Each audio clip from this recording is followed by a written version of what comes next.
located right now. We'll have communion after the message.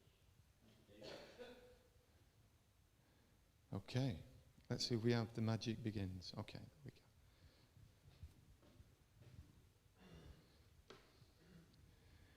go. Okay. Well, hopefully it'll be a relatively short message tonight, and a really, really important message. I love Jesus with all my heart, and there's no greater person in all the world that I love speaking about. Okay, but we're going to look at some 3 stories that Jesus told tonight. And Jesus was the great storyteller, and I often wonder where he kind of got his imagery from. And they're really profound, aren't they? And for many years I used to really, really struggle with the parables of Jesus. So hopefully I'm going to make them quite simple tonight and easy to understand. So if you've got your Bibles and you want to turn there, you can kind of follow along. Luke chapter 15, we're going to look at the 3 stories. It's kind of called the lost chapter in the Bible because the 3 stories that Jesus told are about things that were lost. Now, I want you to imagine the scene. Okay, Jesus has been busy for about 2.5 years going around Israel. He's kind of got his disciples with him, 12 men and lots of other people. There was usually a great entourage that followed Jesus. And often, towards the end of his ministry, he was constantly faced with opposition from people. People didn't like his ideas. People didn't like his view on God. They didn't like his theology. They certainly didn't like his little trinket stories that seemed to excite and stimulate the poor and those poor in spirit. And Jesus is met by a crowd, and the crowd consists of, on the right-hand side, you've got the Pharisees. They're the religious leaders. They're the ones, really, that have come to moan and complain and have a go at Jesus and listen to what he says and extract every problem that they can from the words and the stories of Jesus to use against him. The other side of the crowd is filled with peasants, poor people, farming folk, people that work for a living, people often that lived hand to mouth. And they were quite the opposite. The Pharisees, the religious leaders, were probably most like Jesus in what they believed about God. Probably many of the peasants really didn't have an idea or a thought about God. Okay? They just needed to live day by day, bringing their food. And so it's kind of a bit of a mixed crowd. So what Jesus does to get their attention, he shares a story with them that they'll all understand. Okay, and we all understand. We're going to talk about it for a little while after I've explained the stories. We've all lost something. We've all lost someone. Okay? We've all lost something that's trivial, a penny, you know, the change that you get, the penny that you normally put into the charity box, it kind of falls out your pocket. Nobody turns around and goes scouring to look for it, did they? Okay? If it's a £10 note, you might be slightly worried, a £20 note. Who's ever seen a £50 note? Okay, have you ever lost a £50 note? I've never seen one, so I'm never in danger of losing a £50 note. Okay, so Jesus talks to them about losing something that has an economic as well as a personal value. Okay, so the first story that we get, Jesus tells about this woman. She's obviously a married woman because she has a braid upon her hair with 10 coins in it. And often that would have been the dowry that would have been paid. And its exact economic amount was 10 days' wages. Okay? That's the equivalent of it. And for some reason what happened is she noticed that one of the coins was missing. It didn't really have a great value to it. However, she scoured the room. She got a lamp. She moved all the furniture. When she couldn't find it, she invited some of her female friends to come and help her find the coin. And then when they found the coin, they all experienced great joy. It's great to find something that's lost. How many times have you lost your keys this week, Mel? Quite a few, yeah. I have anyway. I put them in, I can't even find them when they're in my own bag. It brings great joy, doesn't it? When you can't find something, how do you feel? Frustrated, angry. If you're a husband and it's a piece of clothing, the wife's moved it again. Where's the wife put it? Do you say that, Paul? You wouldn't do it when Debbie was there, I know that, and neither would I when Carol was there. But you mutter to yourself, don't you? It had low economic value perhaps to everybody else, but it had great economic value to her, and it had great sentimental value to her. So when they found it, they had a party. They kind of broke out in a celebration of finding this lost coin. It kind of completed the dowry, which was the equivalent of a wedding ring. So she was really pleased that it was complete. And she was pleased because it had some intrinsic economic value to her. And Jesus said at the end of the story that it was like that in heaven when one sinner comes back to God. When one sinner comes back to God, God gathers all the angels and they rejoice with him. Wow, simple story. Everybody's kind of leaning in, thinking, wow, that was a great story. Nobody can argue about that. It was for poor people as well as the religious leaders. Then he told another story about a lost sheep. Now, I don't know about you. I pastored in a farming community. I don't like sheep, if I'm going to be honest, unless they're on my plate with a bit of mint sauce. Okay, they're stinky. They're noisy. We used to have them in the field at the back of where I lived. All right? So they're not worth a great deal to me. Okay, but Jesus said a shepherd had 100 sheep, and one of the sheep went astray. He lost his way, and so the farmer decided that he would leave the 99 sheep and go after the one that was lost and had wandered off. And so, after much searching, and it almost coming to night time, the shepherd found the sheep. And he was so pleased to find that sheep because it was worth probably about a month to 2 months' wages. So it had a great economic value to him, but he was really pleased because he loved his sheep.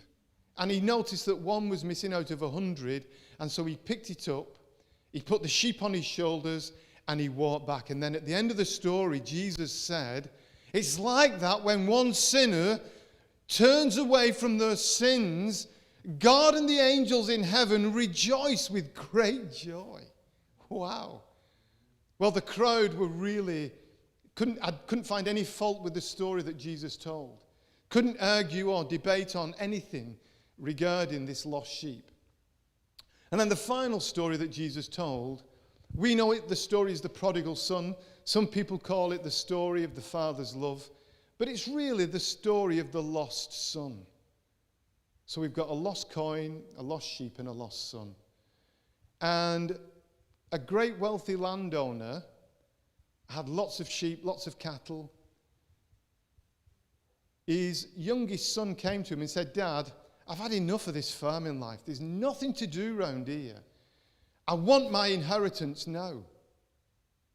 Can I have my inheritance? No, please, Dad. 1/2 of everything that you own. Now, if it had been me, I'd have said, on your bike, lad.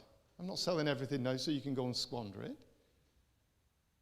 It had great intrinsic value, not just to the father, but to the rest of the family and the servants that were employed.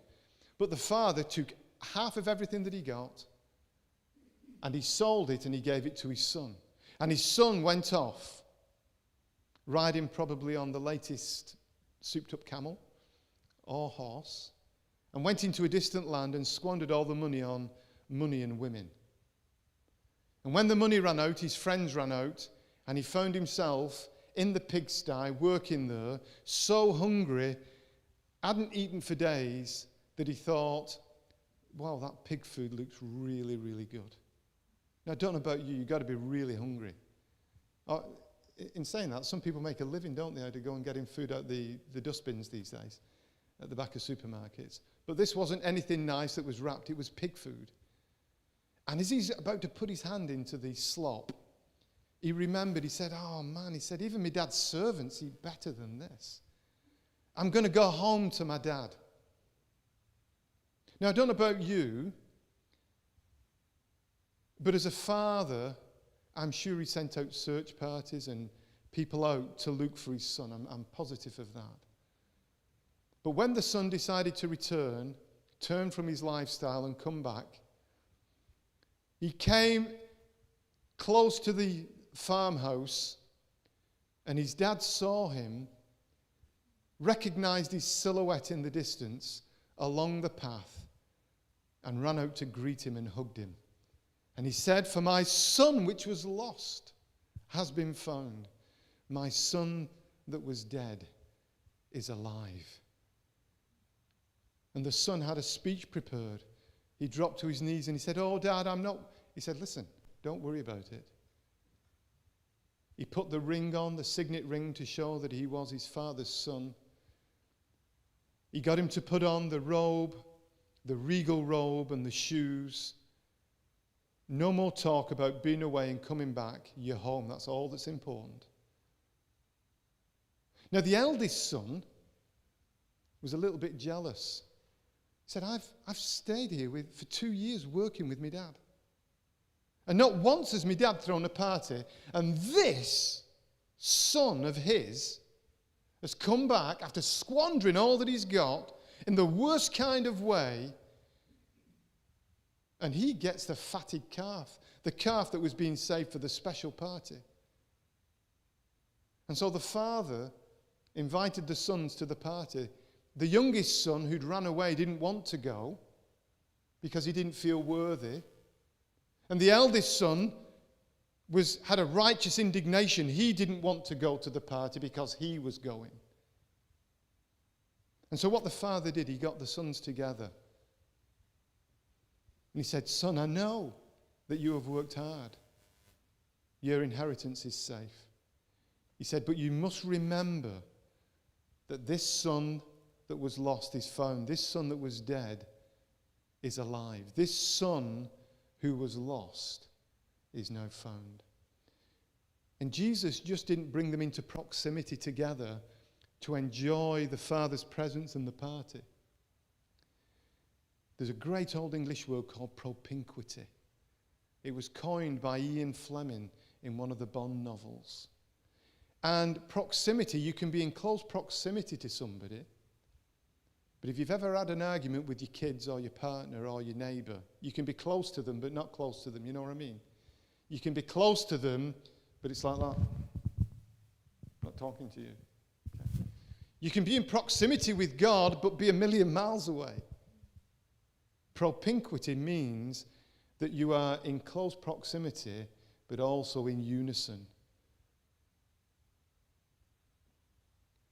And Jesus said that the Pharisees, the one side of the crowd, were like the eldest brother, and the poor peasants, the poor people, the farming folk, the working class people, they were the people like the son that wandered. God loves all people, the indignant righteous and the wandering son as well. And so we're just going to talk for a minute about lost things because it's a really, really important subject. I don't know if you know tonight, friend, but you may be lost. Whether it's like the coin, it's been accidental. You may be like the sheep, you've kind of just wandered off the path and gone and done your own thing. Or it might be have been a willful act. You've stormed off in defiance. God, I don't care. But we are all in danger of being lost. I love this guy, St. Jude, patron of lost causes. How many of you feel like a lost cause tonight? How many of you feel maybe you're not worthy enough, that you're a lost cause? Okay? The human race are a race of losers. And I've got evidence tonight to prove it. Okay, there's a whole host of things that are pictured there, if you can see them, keys and phones and bikes and bags, okay, that we all lose. The most commonly lost items for adults is keys, phone, pens, glasses, remote controls, money, socks, phone charger, bank cards. How many of you have ever lost a bank card? Okay, that's a pain in the neck, isn't it? Gloves, umbrella, headphones, wallet, cosmetics. I've never lost any cosmetics.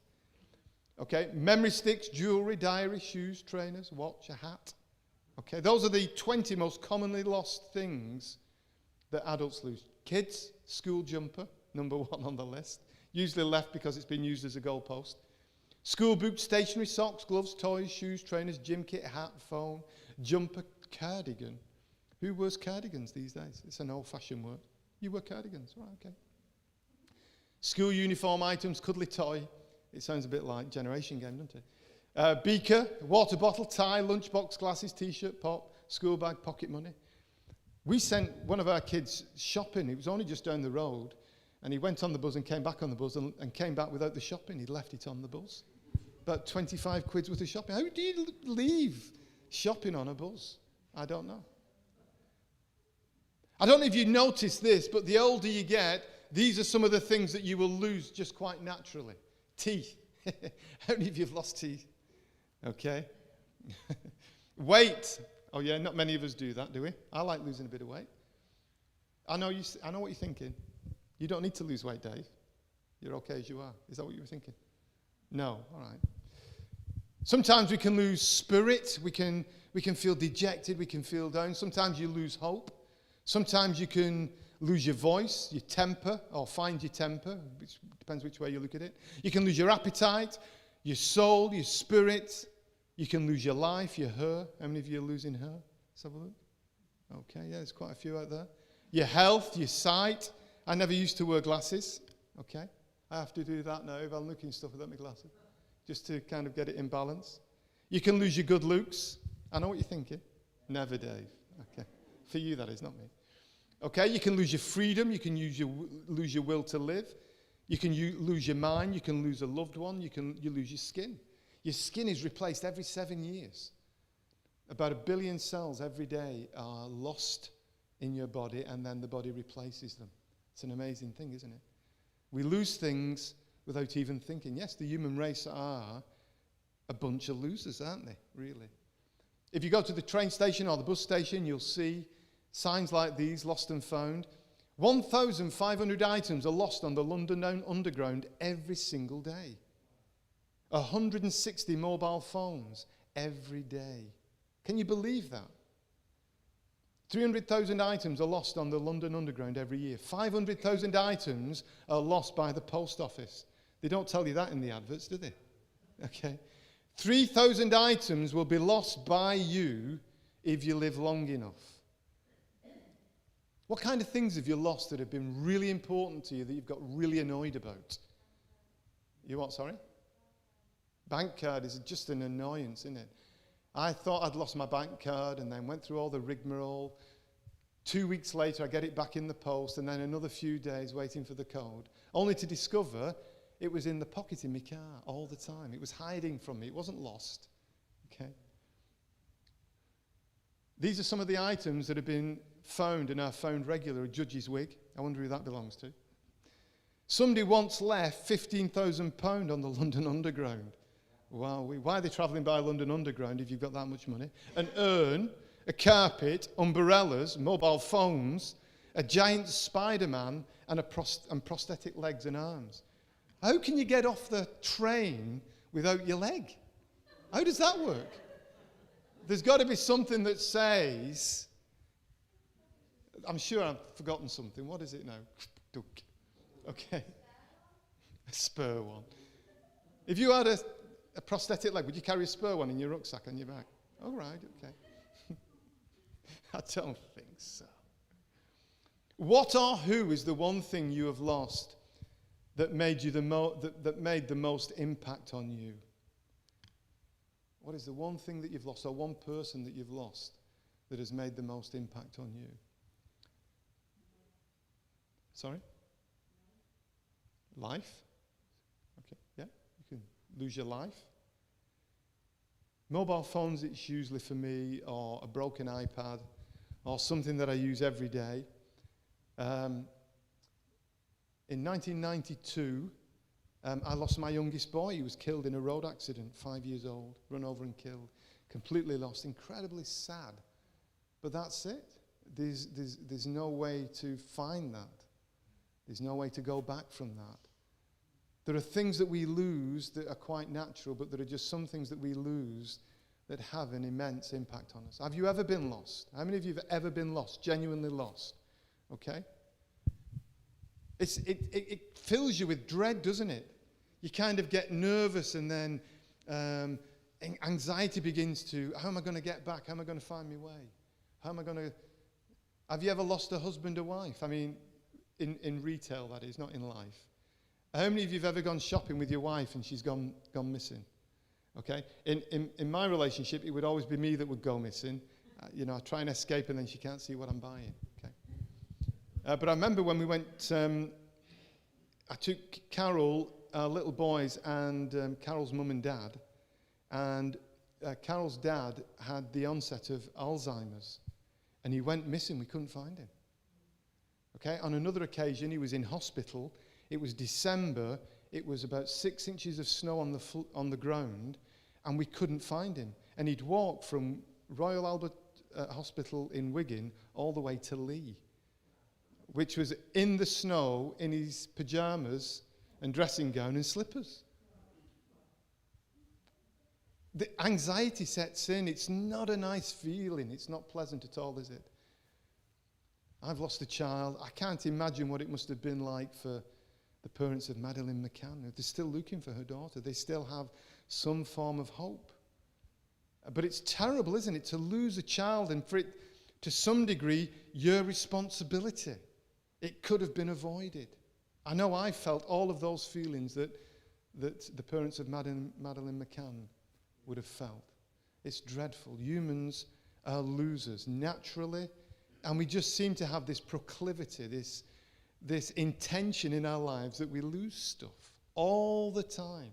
I lose my keys every Sunday morning, and they're always in the same place. I leave them in my bag somewhere. Okay. Great story, Ernest Shackleton. How many of you know the story of Ernest Shackleton?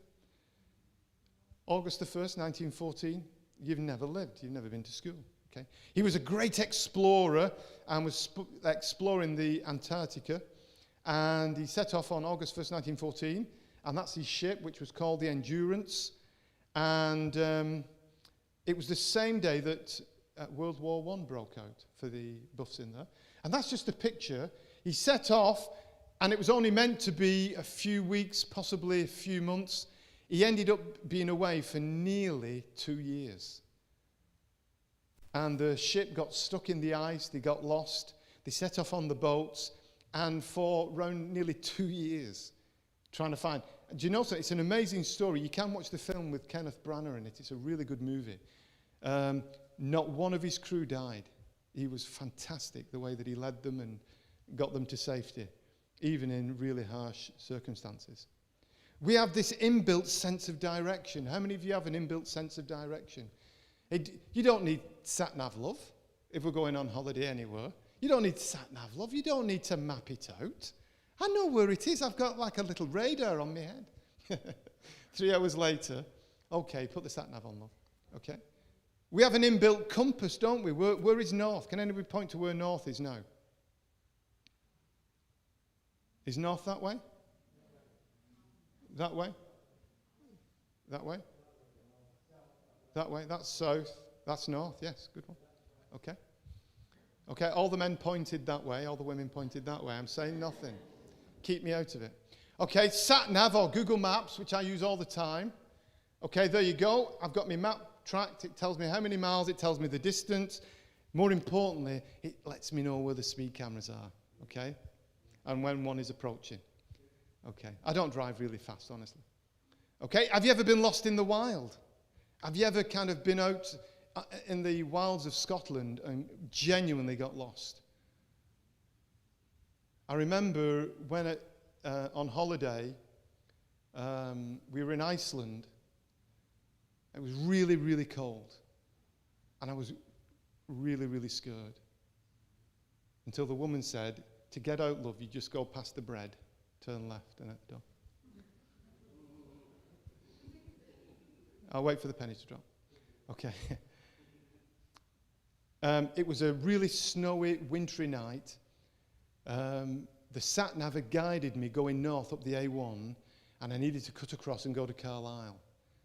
And the main road, I forget the road that goes across, does anybody know, that goes across north from the A1 to the M6?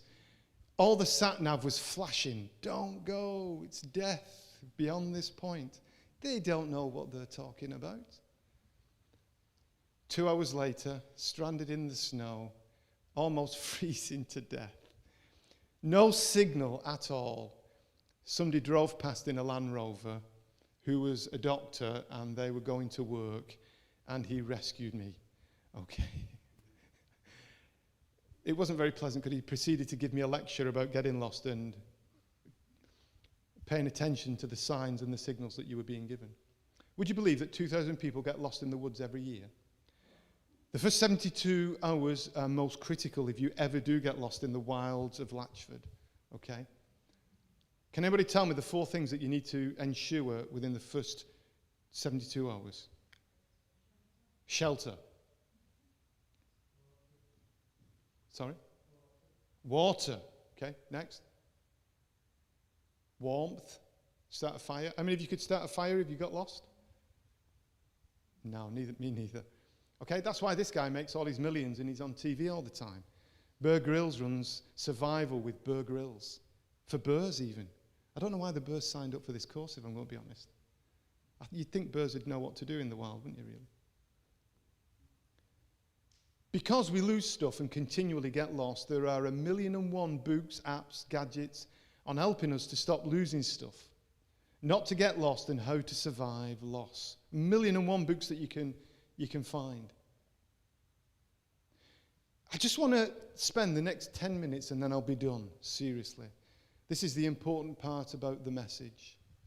Jesus understood that people lose things and get lost. He perfectly understands the human heart. And I want to say tonight that God in his wisdom that is displayed through his creation has created pathways for every part of his creation. Job said he made laws for the rain and laid out a path for the lightning. Look at that. That's an amazing picture, isn't it? And the path that it sets comes from the clouds on high right down to the earth. God did that.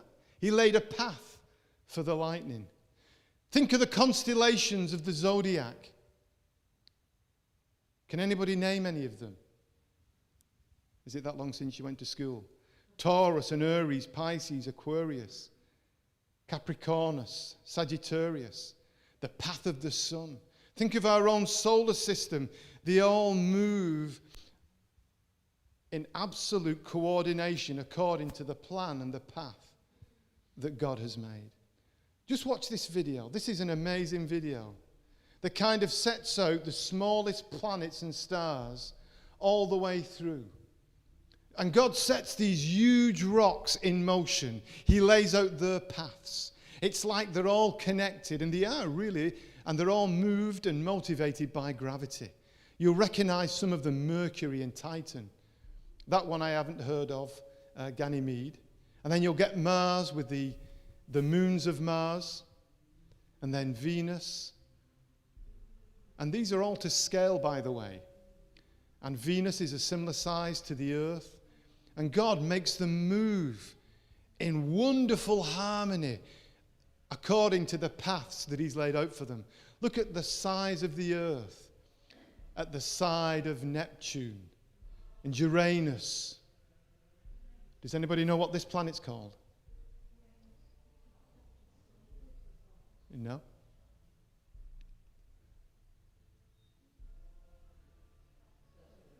Saturn.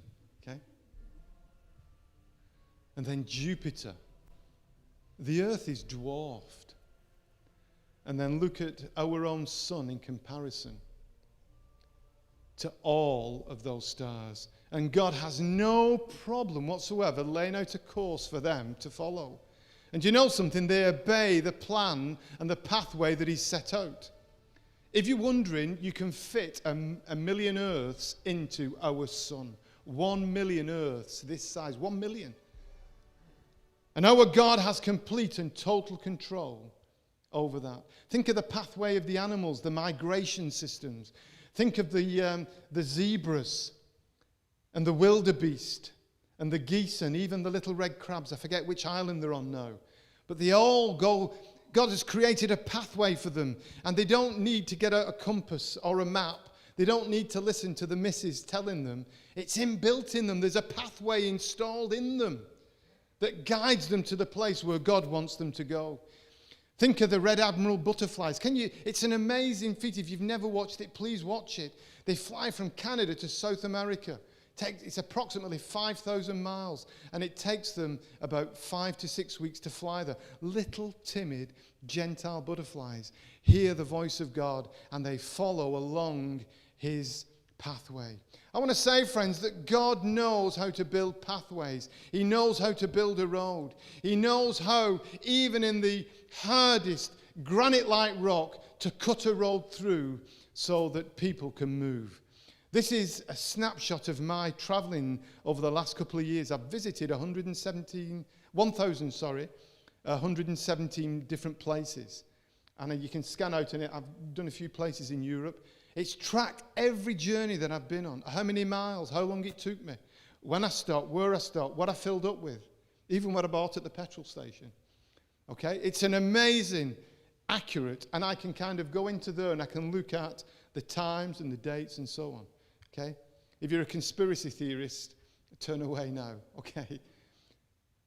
I want to tell you, if Google can do that for me, God has laid a pathway for me to follow every day of my life, to follow in his footsteps.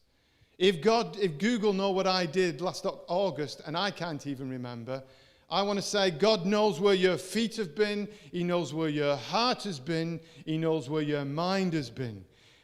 Think of all the roads in the world.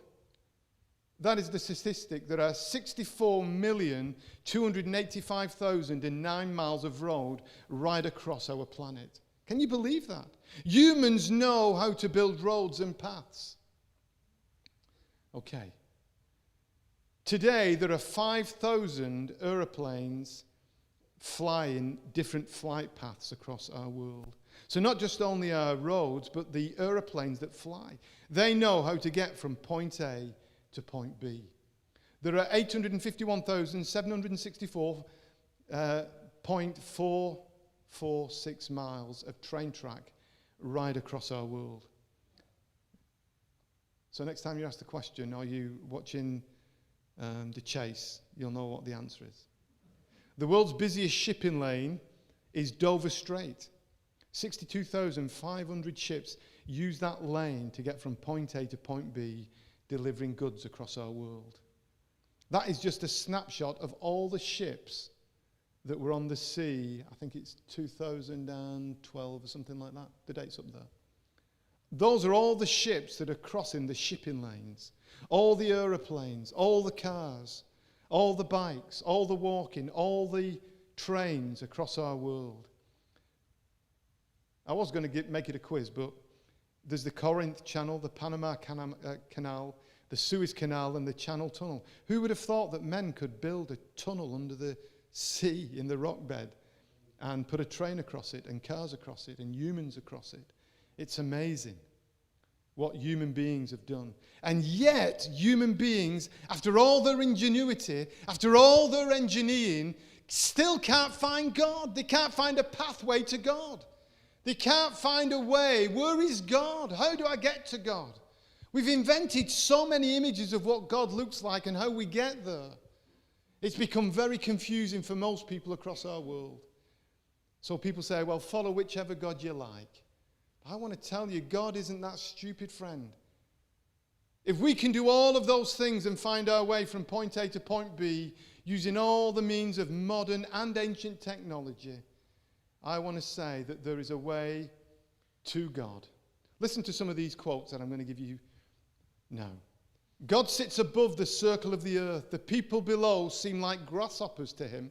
The people below seem like grasshoppers to him. He spreads out the heavens like a curtain and makes his tent for them. That's amazing, friend. When God looks from heaven, he sees us. We see ourselves as being so big. We belong to a great nation, Great Britain. We've got lots of great nation family members, America and France. Well, maybe not France. Germany. Well, maybe not Germany. Spain. And countries right across the world. And yet when God looks from heaven, he says that people are like grasshoppers. Listen, this is just a beautiful Bible text, friend. For the Lord watches over the path of the godly, but the path of the wicked leads to destruction. The thing about finding God is that you've got to intentionally make your mind up what you want. You've got to make your mind up whether you want to find him or be found by him. If you were to fill in a questionnaire, how do you measure your life? How would you measure your life? How would you measure the hours and the minutes, maybe the days or the weeks or the months? Would you measure it in terms of how much food you consumed or drink you consumed? How many cakes you'd eaten? How much pleasure you'd given to yourself? How would you measure your life? You know, approximately, you will inhale and exhale 20,000 to 25,000 times every day without even a hitch. That's how well and beautiful God has made us. You don't get up in the morning and think, oh, I've got to breathe. God has created that within us. The blood in your system travels a total of 19,000 kilometers per day. God has set your blood in motion and it travels the pathway of your veins as the air in your lungs does. He's created that. 115,000 times in one day or 42 million times in a year. That is how often your heart beats. Wow. That is amazing, isn't it? If God can create the pathway of the blood to flow through your veins and can create the human heart that beats so many times a year, often without skipping, I want to tell you, friends, God is interested in human beings. He's interested in human beings find him. If you've got an Apple Watch or some kind of Samsung watch, we can measure every heartbeat. We can measure our blood flow, oxygen in our blood, calorie intake, body mass index. We can measure our steps, journeys by run, bike or car, every minute of every day. We can measure our lives.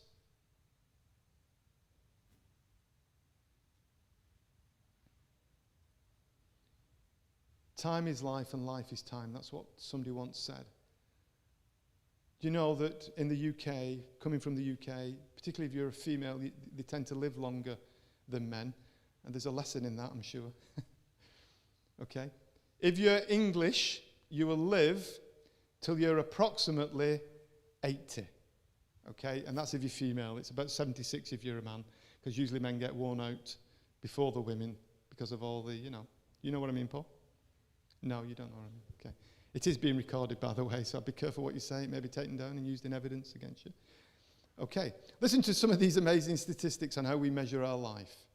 Okay, you will spend your lifetime, in terms of your working, 29 years working. Wow, that's a long time, isn't it? You'll spend 26 years sleeping. For some of you, that's a little bit more because you do more sleeping than working. Okay, for those that are watching TV, 9 years watching telly. All that Netflix binging, it's probably gone up since I did this. Housework, 4 years. Online, 3.5 years. It's probably gone up again. Eating, 3 years. Wow. Waiting, 2.5 years. Grooming, 2 years. Shopping, 1 year. At a stoplight, 6 months.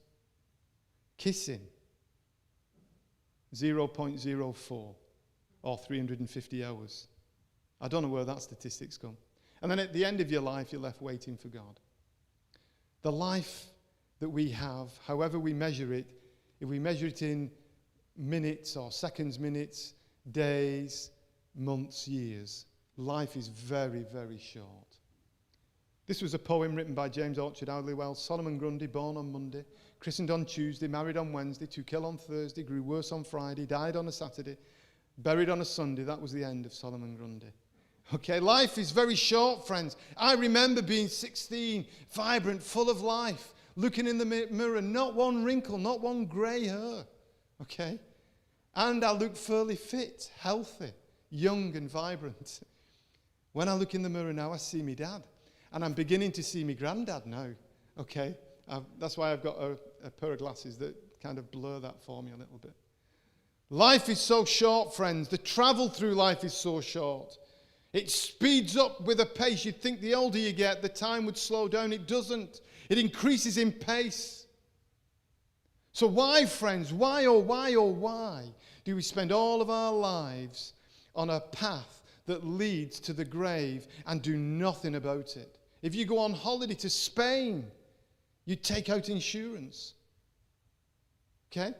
And yet we go through life thinking that everything will be okay. Maybe we get to the terminal, we get asked a few trick questions, and maybe I'll squeeze through.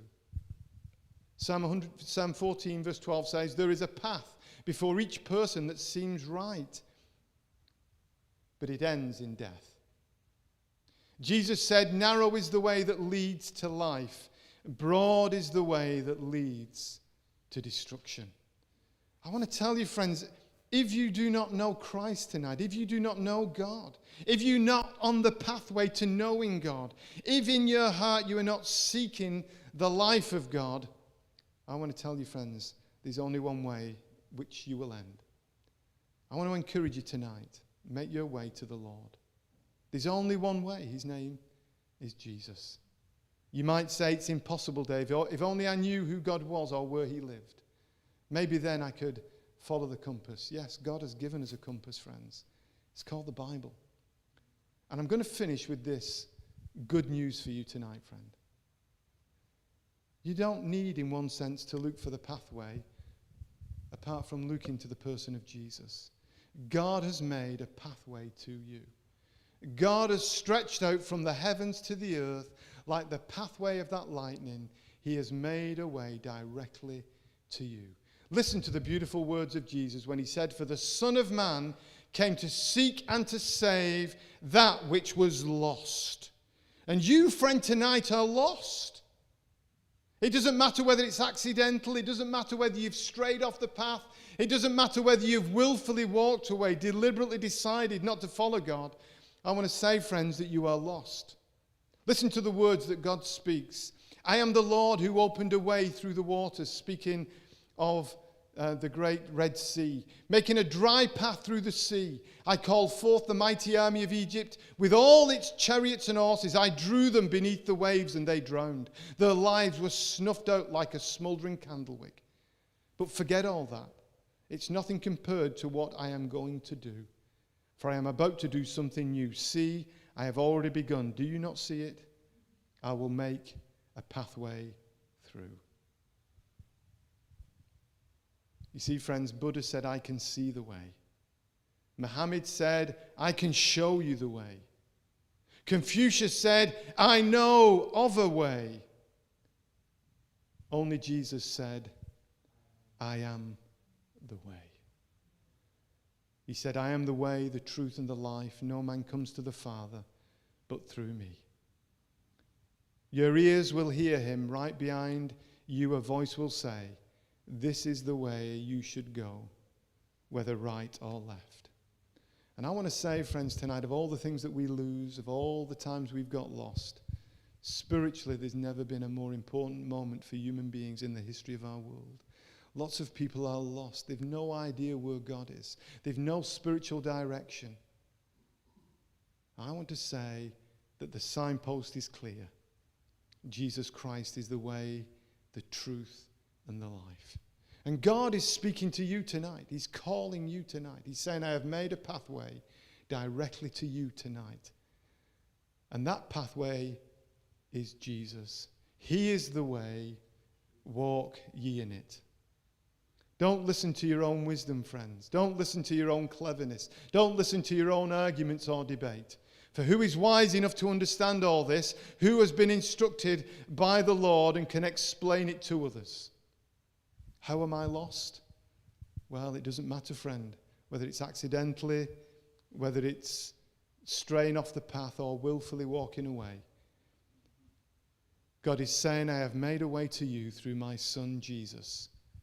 And if you would but trust him and put your faith in him, in your sense of loss, in your despair, in your moment of anxiety, you can be found by God.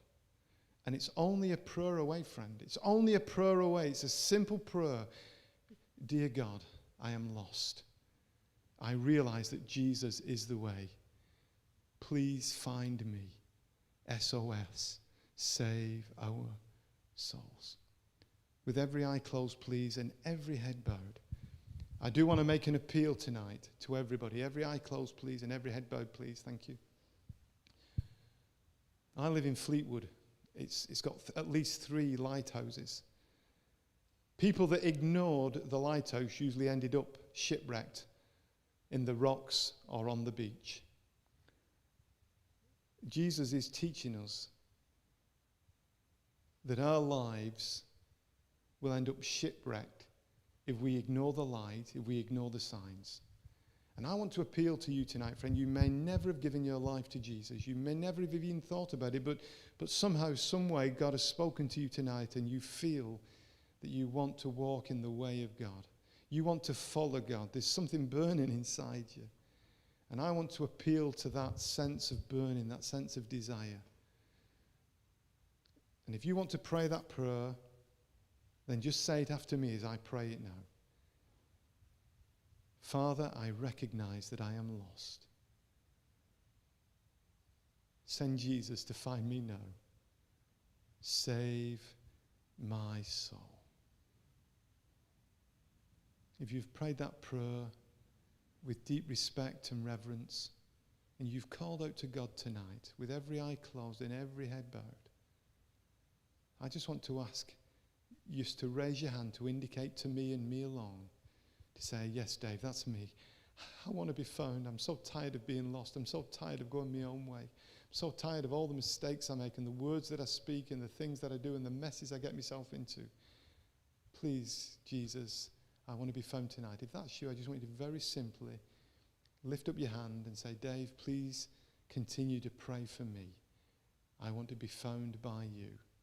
Is there anybody in the auditorium? When I've seen your hand, put it down. Is there anybody else? You want to be found by God tonight. You don't want to continue to be a loser. You want to walk in God's path and not your own. You don't want to go on the broad way to destruction, but you're determined to follow Jesus on the narrow way. Is there anybody else? Will you lift your hand tonight? I appeal to you, friend. When I've seen your hand, put it down. Is there anybody else tonight? When I've seen your hand, just put it down. That's fine. Okay. Please don't leave this place lost, friend. Please leave this place found, because I tell you something, when Jesus said that God and all the angels rejoice, that is the kind of impact that you will have on heaven tonight. And you will feel some of that joy in your own heart and that peace. Father, I thank you for the wonderful promises of your word. I thank you, Lord, that though we are lost, you can find us. There's no way that we can get so lost. There's no sin so big that we can put in your way that you cannot remove and cause your pathway to find us. Help us as your people. Help us, Lord, for those that still don't know you, to find you tonight, we pray. And I ask it in Jesus' name. Amen. Now, because the meeting's gone on, I'm going to ask if people still want to break bread, or we can do it next week if that would be okay with Merle. I know that we kind of do it in, but I have gone on a little bit longer than normal, so that's my fault.